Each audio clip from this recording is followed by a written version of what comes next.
В эфире телеканала «Якутия-24». Главные события уходящего дня. В студии Екатерина Карпухина. Здравствуйте. Вопросы вооружения и государственного заказа. Владимир Путин провел совещание по развитию оборонно-промышленного комплекса. Местные кадры в промышленность. В Мирном число трудоустроившихся увеличилось более чем в 3 раза. Тема гололеда вновь актуальна для жителей Ленска, но коммунальщики не спешат бороться с проблемой. В ситуации разбиралась наш корреспондент.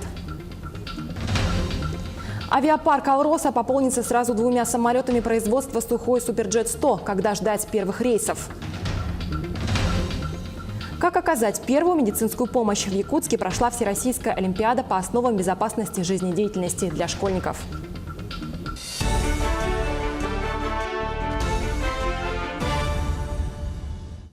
Госдума заложила рост пенсий в бюджет пенсионного фонда на следующий год. В расходной части учтены все решения, направленные на совершенствование пенсионного законодательства. Страховая пенсия и фиксированная выплата к ней будут проиндексированы с 1 января следующего года на 7 с небольшим процентов. С 2020 года на 6,6%, с 2021 года на 6,3%. Законом предусматривается ежегодное увеличение размера страховой пенсии по старости неработающим пенсионерам на 1000 рублей. А к 2024 году размер пенсионных выплат должен вырасти в среднем до 20 тысяч рублей.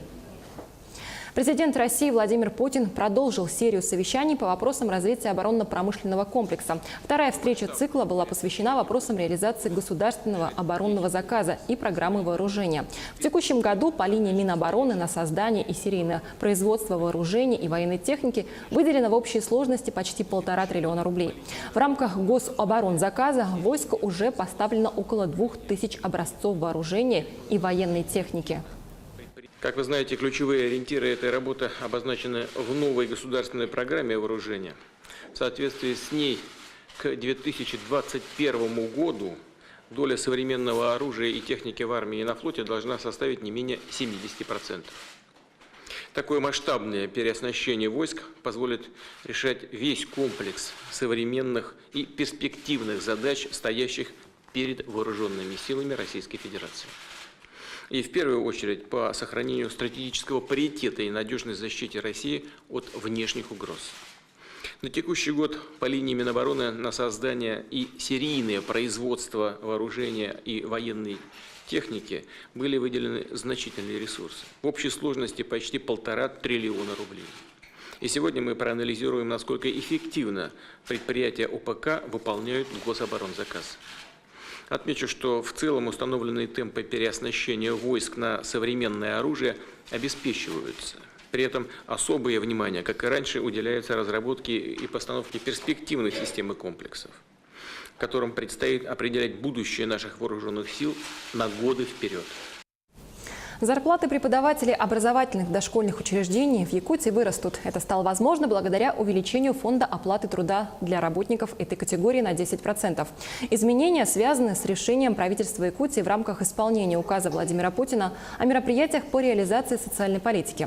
В целях достижения равного соотношения средней заработной платы педагогических работников дошкольных образовательных организаций к средней заработной плате в сфере общего образования Якутии предлагается повысить фонд оплаты труда на 10%. На реализацию проекта в текущем году предусмотрено 128,5 миллионов рублей. А вот стоимость аренды жилья, наоборот, упадет на 30%. Об этом на своей странице в социальных сетях сообщила министр экономики Якутии Майя Данилова. Речь идет о социальных квартирах, которые сдают по федеральной программе «Арендное жилье». Стоимость составит 14 тысяч рублей за однокомнатную квартиру. Это стало возможным благодаря принятию закона о льготах по налогу на имущество. Согласно документу, от налога освобождаются организации, предоставляющие в аренду жилье для льготной категории граждан, в составе семьи которых имеются дети-инвалиды или дети, имеющие тяжелые заболевания, требующие длительного лечения в Якутске. Также в эту категорию подпадают инвалиды первой группы. Срок действия закона с текущего года по 2022. Сейчас в столице республики по программе сдаются в аренду 65 квартир в домах по улицам Богдана Чижика и Каландришвили. Больше 2 миллионов рублей из республиканского бюджета в этом году направили на содействие самозанятости безработных граждан в Нерингре. Грант на создание собственного дела получила семья Ковалевых. Подробности в материале Александры Цыбиковой. Жители Енгры Олег Ковалев, являющийся инвалидом третьей группы, вместе с супругой Ингой решили организовать производство хлеба и домашней выпечки. Так как у нас не было оборудования, мы решили встать в центр занятости. И там нам подсказали, что можно получить грант. Теперь у нас свой семейный бизнес. Продукция реализуется в магазине и пользуется спросом у жителей села. Среди покупателей также есть вахтовики и работники железной дороги, база которых расположена недалеко. Размер единовременной финансовой помощи на содействие в создании собственного дела установлено до 152 тысяч рублей. Так, получив грант на двоих, семья Ковалевых дала старт своему делу. На полученный нами грант мы приобрели духовку для пиццы. Вот она такая небольшая, но мне хватает для населения пока. Приобрели мы еще тестомес, но он сильно большой, пока он у нас стоит, ждет свое ожидание, пока не приобретем большое помещение. А также мы приобрели ларь большой, чтобы там хранились у меня мясо птицы, мясо оленины, мясо говядины. Несмотря на свой недуг, Олег Александрович, семьянин с большой буквы, воспитывает троих сыновей и во всем поддерживает супругу. Я отвечаю за доставку и расход-приход. Я думаю, еще на дороге планирую сделать кафешку, потому что одна уже есть. Я думаю, вторую тоже потянет. Помимо работы и воспитания детей, мать семейства успевает участвовать на кулинарных конкурсах. В эту пятницу у нас проходила выставка продажи домашней выпечки. Все участники конкурса проявили фантазию, художественный вкус, оригинальность. Единогласным решением жюри в конкурсе была признана Ковалева Инга Николаевна. В планах у предприимчивой семьи развивать производство и в следующем году вновь поучаствовать в данной программе. У Ковалевых есть мечта выкупить помещение под пекарню, ведь оборудование занимает много места, а Инге хочется уже полностью обосновать свою рабочую зону. Александра Цыбикова, Яла Мосов, Нерюнгри. Благодаря приоритетному проекту «Местные кадры в промышленность» в Мирнинском районе за этот год число трудоустроившихся увеличилось более чем в 3 раза. Марферина Алексеева продолжит. В рамках приоритетного проекта «Местные кадры в промышленность» в январе этого года Государственным комитетом занятости населения по республике было подписано соглашение о сотрудничестве с акционерной компанией «Алроса». Так, в мае этого года Центром занятости населения совместно с компанией «Алроса» была организована одна из крупных ярмарок вакансий, где были представлены около 1500 вакансий и более 40 работодателей. Было зарегистрировано более 1000 посетителей. По итогам ярмарки трудоустроились 128 граждан. Если в 2017 году за полный год было трудоустроено 192 человека, то за текущий период 2018 года трудоустроено только жителей Мирнинского района 420, более 200 жителей Сунтарского, Нюрбинского, Ленского, Верхневилюйского, Улусов и города Якутска. В июне этого года состоялась централизация компанейских подразделений. Вся автомобильная техника акционерной компании «Алроса» перешла в управление «Алмаз-Дортранс». Число техники увеличилось примерно в 4 раза. В связи с этим появились новые рабочие места, на которые были переведены 436 человек с других подразделений компании. И более 60 человек было дополнительно принято по программе «Местные кадры в промышленность». Работой старшего диспетчера здесь очень доволен. Я считаю очень хорошей программу «Местные кадры в промышленности». Сам по ней попал в данную организацию. 31 мая этого года я посетил ярмарку вакансий. И, собственно, вот мне приглянулась эта должность, и я на нее устроился. 13 декабря в Мирном пройдет ярмарка вакансий, где в качестве работодателей, помимо «Алроса», будут представлены предприятия нефтегазовой отрасли, такие как «Роснефтегаз», «Тасуряхнефтегаз» и «Иркутская нефтяная компания».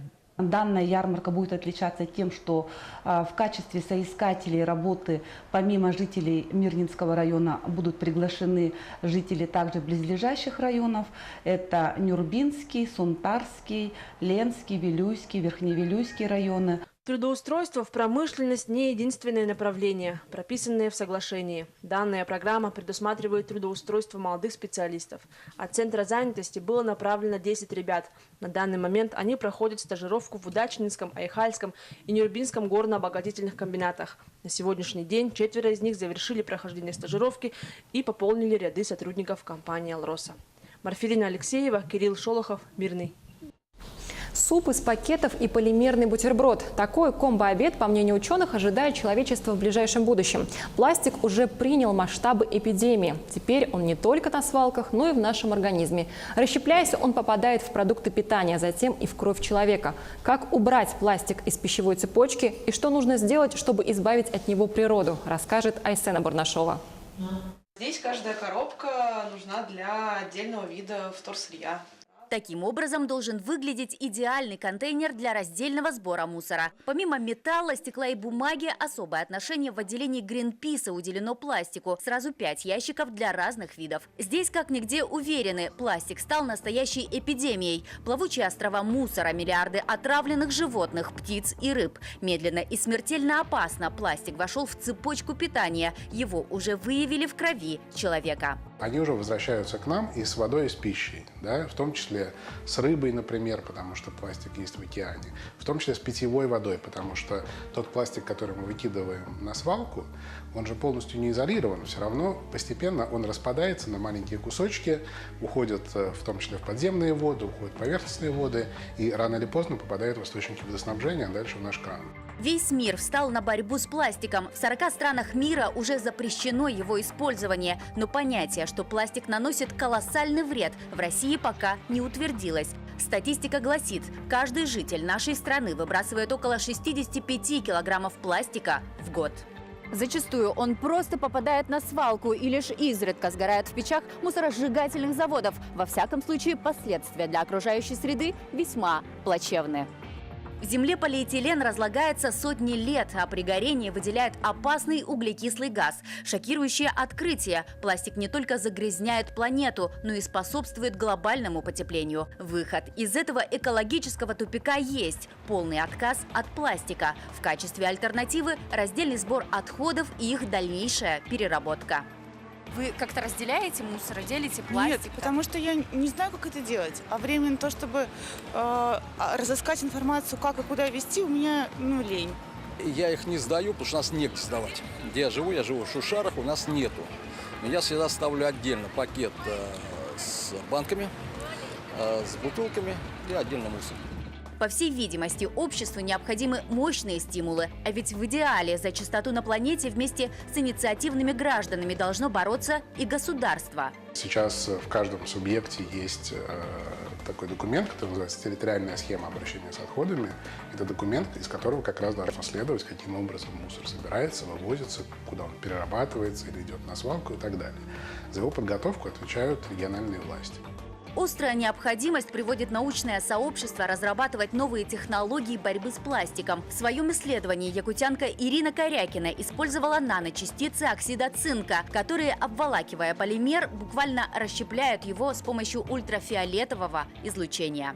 Времени это занимает достаточно долгий срок, это меньше 100 лет, чем изначальный процесс разложения самого полимера, но тем не менее это занимает период. Допустим, в моем случае это было несколько лет. 5-6 лет, учитывая, что сильное солнечное излучение у нас бывает только летом.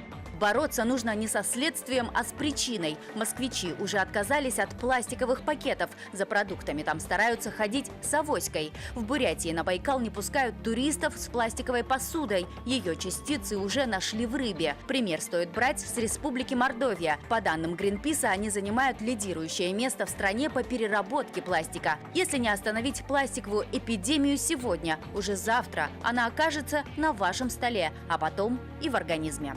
Айсена Бурнашова, Егор Максимов, Санкт-Петербург. Сейчас небольшая реклама. Оставайтесь с нами и смотрите во второй части итогов дня. Авиапарк «Алроса» пополнится сразу 2 самолетами производства «Сухой Суперджет-100». Когда ждать первых рейсов? Тема гололеда вновь актуальна для жителей Ленска, но коммунальщики не спешат бороться с проблемой. В ситуации разбиралась наш корреспондент. Как оказать первую медицинскую помощь? В Якутске прошла Всероссийская олимпиада по основам безопасности жизнедеятельности для школьников.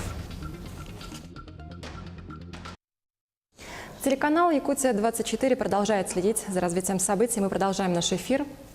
Граждан, пострадавших от паводка в Якутии, освободят от уплаты транспортного налога за этот год. Соответствующие поправки в республиканский закон принял парламент региона, а инициировал их глава Якутии Айсан Николаев. Льготу предоставят на основании списков граждан на получение единовременной материальной помощи, утвержденных главами муниципальных образований. Стоит напомнить, что в ходе разрушительного весеннего паводка в Якутии затопило порядка 1500 жилых домов, в 58 населенных пунктах пострадали более 5000 человек. Авиапарк «Алроса» пополнится сразу 2 самолетами производства «Сухой Суперджет-100». Обновление воздушного парка ожидается благодаря соглашению с государственной транспортной лизинговой компанией на поставку в лизинг 2 самолетов. Срок аренды рассчитан до 12 лет. Ожидается, что поставка самолетов «Сухой Суперджет-100» будет проведена до начала летнего сезона следующего года. Новые самолеты будут работать по уже существующим маршрутам из Мирного и Новосибирска. Компания планирует заменить ими выбывающие из воздушного парка самолеты Ту-154 и Ту-134, которые впоследствии будут списаны. Тем временем в Мирном повышается стоимость проезда в автобусе. С 1 декабря жители алмазной столицы будут платить 30 рублей за одну поездку. Ранее стоимость составляла 27 рублей. Цены не повышали 2 года. Водителям стало невыгодно ездить, ведь только за последний месяц стоимость бензина повысилась на 20 рублей за литр. Недавно 2 водителей ушли и выставили свои автобусы на продажу, отметил анонимный собеседник нашему телеканалу. Сейчас в Мирном курсирует около 20 автобусов. Гололед, по мнению сотрудников жилищно-коммунальной службы города Ленска, уже не актуален для сегодняшних морозов. Для подсыпки дорог и тротуаров есть определенный температурный режим.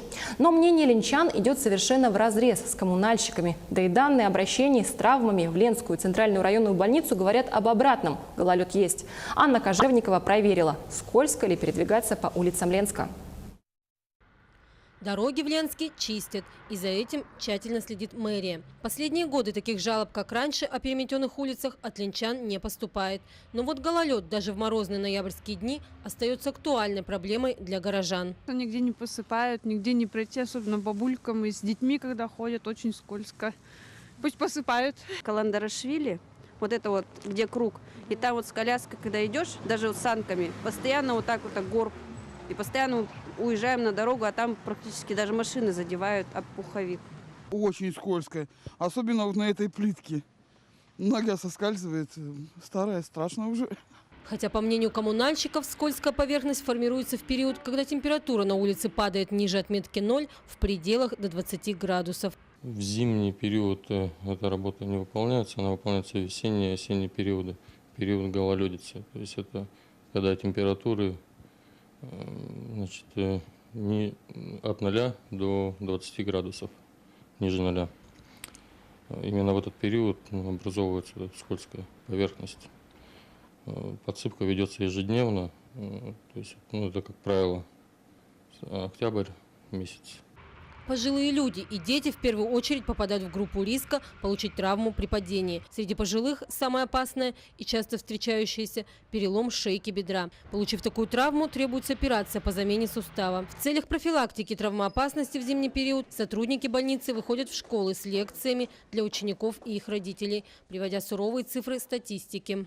Если отдельность по перелому, да, бывает 10-15 переломов иногда при таком моменте, таком сезоне, осенне-зимний, столько бывает.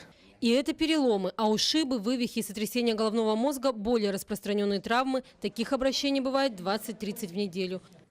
Есть в Ленске помимо тротуаров такие труднопроходимые места, как, например, эта лестница, занесенная снегом, которую, видимо, вообще не чистили. Спуститься по ней без посторонней помощи вообще невозможно. Но вот такие места, как пояснили специалисты из мэрии, находятся в зоне ответственности управляющих компаний. Их дворники должны убирать придомовые территории. Уборкой улиц, согласно муниципальному контракту, занимается общество с ограниченной ответственностью «Техносервис». Это и вывоз снега и подсыпка улиц в зимний период, грейдирование и уборка от пыли в летний период. Это касается и дорог, и тротуаров, на которые жалуются жители. Анна Кожевникова, Виталий Андреев, Ленск.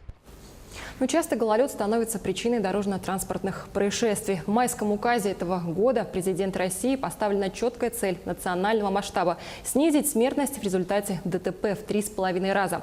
Сейчас на уровне федерального центра и регионов разрабатывается стратегия единой безопасности на 2019-2024 годы. О том, какие меры нужно принять для выполнения указа, расскажет Александр Зубехин. На сегодняшний день уже зарегистрировано 864 дорожно-транспортных происшествия, в которых погибло 107 человек, и 1111 получили травмы различной степени тяжести. Благодаря реализации указа президента России номер 204 к 2024 году количество погибших на территории Якутии не должно превышать 38 человек в год. Тем временем в Мегино-Кангаласском Улусе прошла акция памяти жертв ДТП, которое произошло на трассе недалеко от Нижнего Бестяха примерно год назад. Страшная авария унесла 9 жизней.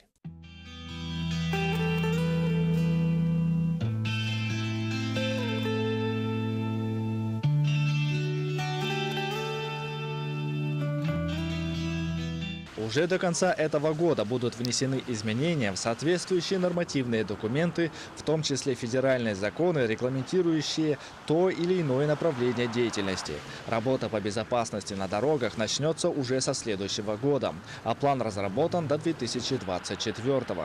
Предстоит создать хорошую транспортную инфраструктуру. В 2019 году у нас рассматривается вопрос о введении в эксплуатацию 4 контрольных рубежей камер фото-видеофиксации на федеральной дороге Вилюй и федеральной дороге Лена. Внесены вопросы рассмотрения на приобретение передвижных комплексов фото-видеофиксации, которые будут установлены в 2019 году в патрульные автомобили. Пешеходы и водители также готовы поделиться своим мнением, как сделать безопаснее движение на дорогах.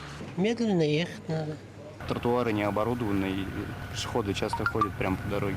Надо проводить работу в школе, и не только учителям, но и работникам МВД приходить, проводить классные уроки, классные часы. Вообще я считаю эту работу надо с садика. Каждый участник дорожного движения должен соблюдать правила.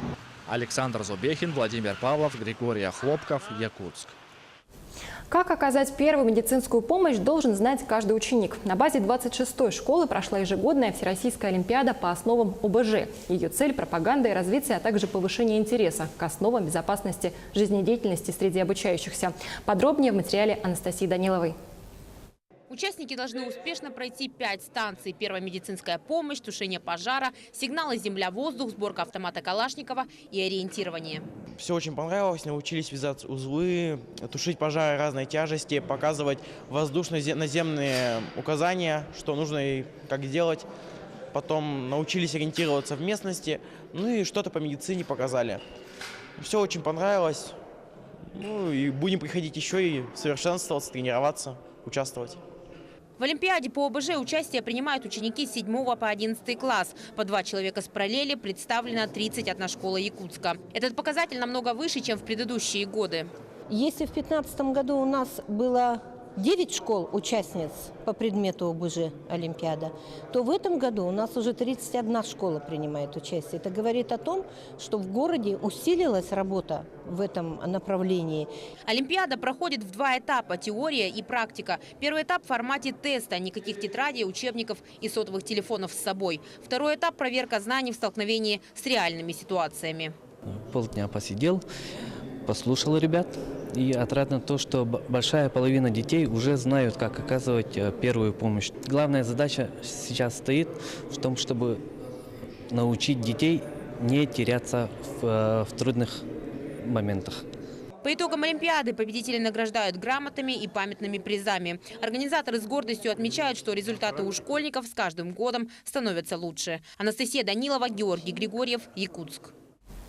Члены сборной команды Якутии по лыжным гонкам вошли в список кандидатов сборной России по данному виду спорта этого сезона. Среди них воспитанники Республиканской специализированной детско-юношеской спортивной школы Олимпийского резерва по лыжному спорту «Алдана». Андрей Коконкин, Роман Дерябов, Зоя Елена Зайцева и Владимир Рыбкин. Отбор в сборную команду проходил в марте в Татарстане.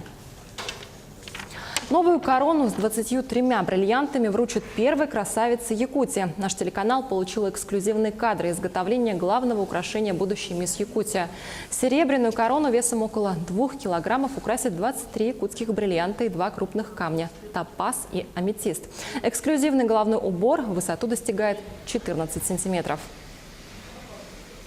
О значимых событиях уходящего дня в Нюрнбергском районе прямо сейчас расскажет мой коллега Сергей Козюра. Телеканал «Якутия-24» продолжает следить за развитием событий. Оставайтесь с нами. Добрый вечер. Сегодня 21 ноября. Во многих странах отмечается День приветствий. Для большинства людей на Земле эта дата является еще одним поводом для дружеских приветствий, пожеланий приятного утра, дня, вечера.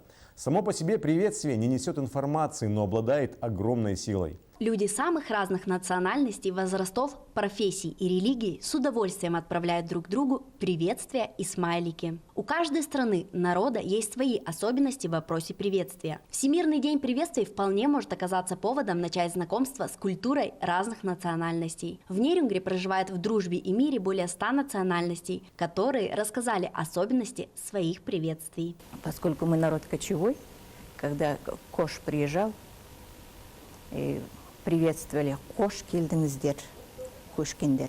И, соответственно, приглашали их на бешбармак. Словом, праздник этот имеет много граней, и он вполне заслуживает внимания. Состоялась третья очередная сессия Нюрнбергского районного совета депутатов 4-го созыва. На повестке дня значилось 14 проектов для обсуждения. Касались они внесения изменений в устав муниципального образования Нюрнбергский район, регламента и постоянных комиссий Нюрнбергского районного депутатского корпуса и порядка управления муниципальной собственностью. В том числе на слушании был вынесен отчет начальника отдела МВД России по Нюрнбергскому району, который подвел итоги за 9 месяцев. Был вынесен проект решения райсовета о бюджете Нюрнбергского района на 2019 год и на плановый период 2020 и 2022 годов. Публичные обсуждения будут проходить до 10 декабря. Одной из основных тем сессии была информация о состоявшихся депутатских слушаниях по поводу реализации указа главы Республики Саха-Якутия об экологическом благополучии, где крупные промышленные компании отчитались о проделанной работе и поделились планами по данной программе по 2021 год.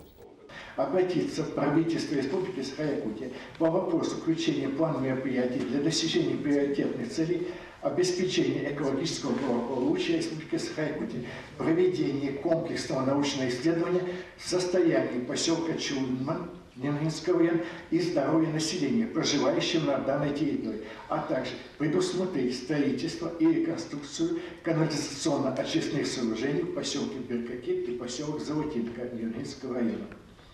Вот такие события прошли в жизни Нюрнбергского района сегодня. Оставайтесь с нами и до встречи на телеканале Якутия-24.